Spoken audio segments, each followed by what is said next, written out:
একটা হাদিসের অংশ আমি হুজুরের সামনে শুনাইতেছি।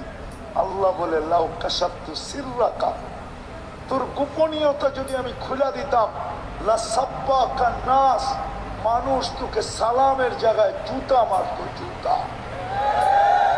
এরকম গুনাহ কি কারো নাই?